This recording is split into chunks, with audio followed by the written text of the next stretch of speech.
যুক্তরাষ্ট্র ও ইসরায়েলের মধ্যে সংঘাতের মধ্যেই বৈশ্বিক বাণিজ্যের গুরুত্বপূর্ণ জলপথ হরমুজ প্রণালী নিয়ে স্পষ্ট বার্তা দিয়েছে ইরান।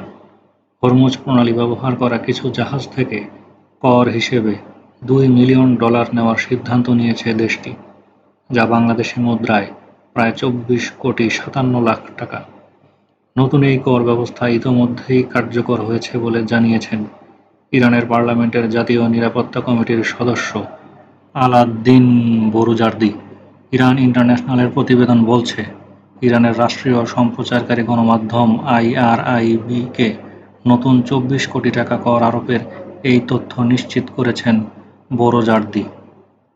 ইরানের পার্লামেন্টের জাতীয় নিরাপত্তা কমিটির এই সদস্যের মতে, জাহাজ থেকে প্রায় 24 কোটি টাকা ট্রানজিট ফি আদায় করা ইরানের শক্তি এবং কর্তৃত্বের প্রতিফলন। এই পদক্ষেপ বহু বছর পর প্রণালীটিতে একটি নতুন সার্বভৌম নিয়ন্ত্রণ ব্যবস্থা প্রতিষ্ঠা করবে। নতুন কর আরোপ নিয়ে বোরজার্দি বলেন, এখন যেহেতু যুদ্ধ পরিচালনা করতে প্রচুর অর্থ খরচ হচ্ছে, স্বাভাবিকভাবেই আমাদের এটি করতে হবে এবং হরমুজ প্রণালী দিয়ে যাতায়াতকারী জাহাজ থেকে ট্রানজিট ফি নিতে হবে। প্রণালীটি দিয়ে যাতায়াতকারী কিছু জাহাজের কাছ থেকে $2 মিলিয়ন, যা বাংলায় 24 কোটি টাকা ট্রানজিট ফি আদায় করা ইরানের শক্তি এবং প্রভাবেরই প্রতিফলন।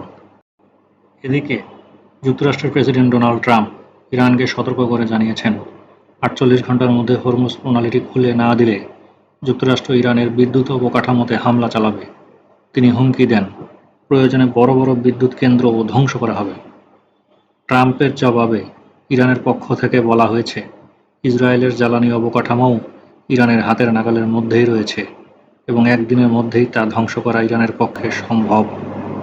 দর্শক, যুদ্ধ দীর্ঘস্থায়ী হলে আসলে কোনো পক্ষই লাভবান হবে না, আর সবথেকে বেশি ক্ষতিগ্রস্ত হবে বাংলাদেশের মতো দল। কারণ রাজায় রাজায় যুদ্ধ হয়, উলুখাগড়ার প্রাণ যায়। তাই আমরা সবাই কায়মনোবাক্যে চাই, এই যুদ্ধ খুব দ্রুতই শেষ হয়ে যাক, খুব দ্রুতই মধ্যস্থতা হয়ে যাক। বাজারে তেলের মূল্য আবারও স্বাভাবিক অবস্থায় নেমে আসুক। প্রকৌশলী আহসান।